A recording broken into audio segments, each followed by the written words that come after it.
All right, welcome back to part two. This is going to be using normal maps inside Clara IO.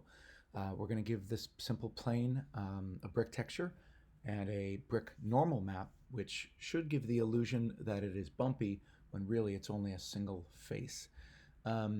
So real quickly, this weirdness here, this is a normal map for the brick.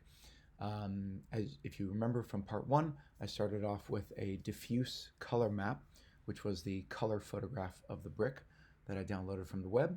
I then went to Pixlr and generated a grayscale black and white version of it. And so I have two normal maps. And so this one here that has more green is going to be stronger, and it might be too strong. I think it's going to make it too bumpy.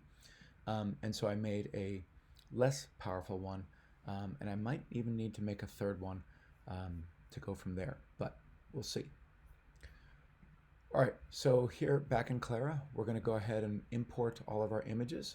So you can just, if you're not on a Chromebook, you can just go to your desktop or downloads folder and just drag and drop all your textures right into this main window. If you're on a Chromebook, you can come up here to File, Import Files, choose Files, and then go find your textures. Again, for Chromebooks, you're going to want to go to your Downloads folder. For me, I've got a Textures folder here. All right, so I'm going to go ahead and I'm going to bring in my bricks color map, also called a diffuse map. And when it comes in, remember it's coming over here under the material library. The other image that you're going to need is you need your normal map. So I'm going to bring in both normal maps. Again, you can just try one, but I'm bringing in two just so I can compare and show you. And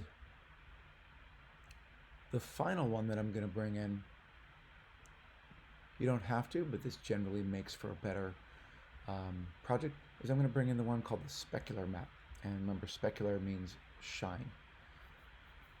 There we go. All right, so I'm going to go ahead and let those all come in, and then they come in. All right, so now I need to be able to use these textures over here, I need a material. So I'm going to come over here to Material Library. I'm going to right mouse click, go to New, and then left mouse click, Standard. I'm going to then come over here, I'm going to right mouse click where it says Standard, and I'm going to choose Rename. You can also double click. I'm going to delete the word Standard, and I'll just call this brick matte. Matte, just reminding me that it is a material. Okay, so I'm going to take this brick matte, and I'm going to go ahead just for a little bit of magic. I'm just going to drag it right on top of the plane here, and you'll see that it does change color, so it is applying. So now I'm going to go over to the brick material, and over here on the right hand side I'm going to set up all my images, and you can totally do this first before you drag it onto the plane. I just want to show you how it updates over here immediately. So here for the diffuse, that's my color map. I'm going to click on select image, and I'm going to choose my bricks old texture, and you should see, there we go, right there.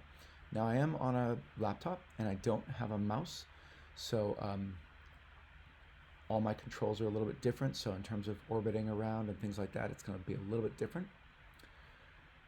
Okay, so here's specular, and I could put the image in there. I'm going to wait on that one. I'm going to come down here until I find down here at the bottom it's going to say normal, and it's going to say select image. So I'm going to go ahead and I'm going to choose the really strong one first, just so we can see that. And you'll see it looks really, it's pretty gross. Let's take a look at that. Okay, so as you'll see here, it just looks like burnt brownies or something. As I orbit around, you can see some of the shine. It's a little too shiny, but it's just, yeah, it's not looking great. So you can come over here where it says normal, and you've got a setting here called scale factor, and mine's set to 1. Of course, I can lower that. I can set it to 0.5, so half. And you can see it's not quite as bad. I can certainly go down to 0.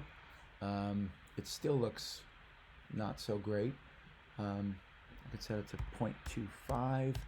So you can definitely get in there and try it out. Again, overall I think it's too strong. I'm not happy with it. So let me just try swapping it out to the other one. So I'm going to try the other one here. I called it Normal Map 2. And already that one is looking better. I'm going to change the scale factor back up to 1. And I think that's a little too strong. So I'll play with it, but if I zoom in,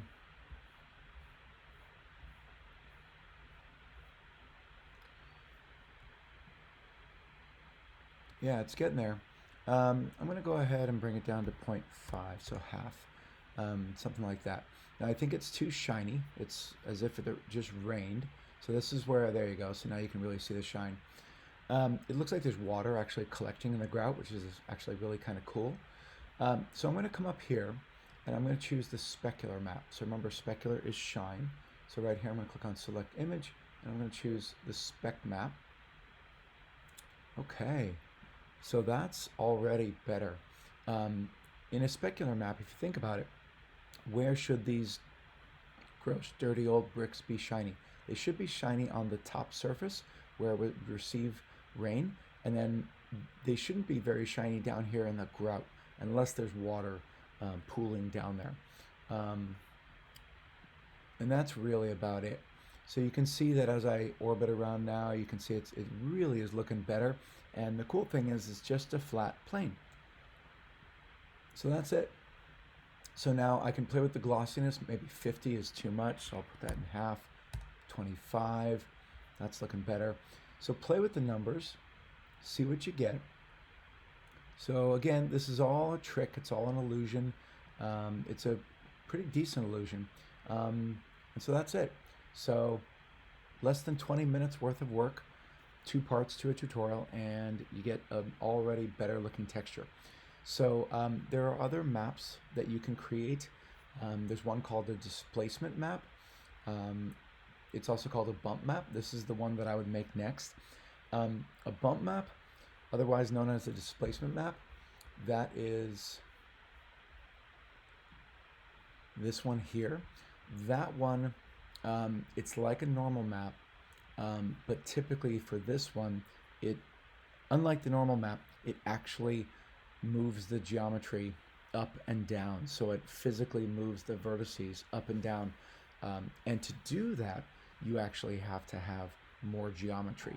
And I don't want to do that in this tutorial. This tutorial is about taking low geometry for your visualizations and for our video games in my class, and getting a better look. So that's why we're not really covering bump or displacement maps right now. So just diffuse, otherwise known as color maps, normal maps, and specular maps, so we don't have things that are too perfect and shiny.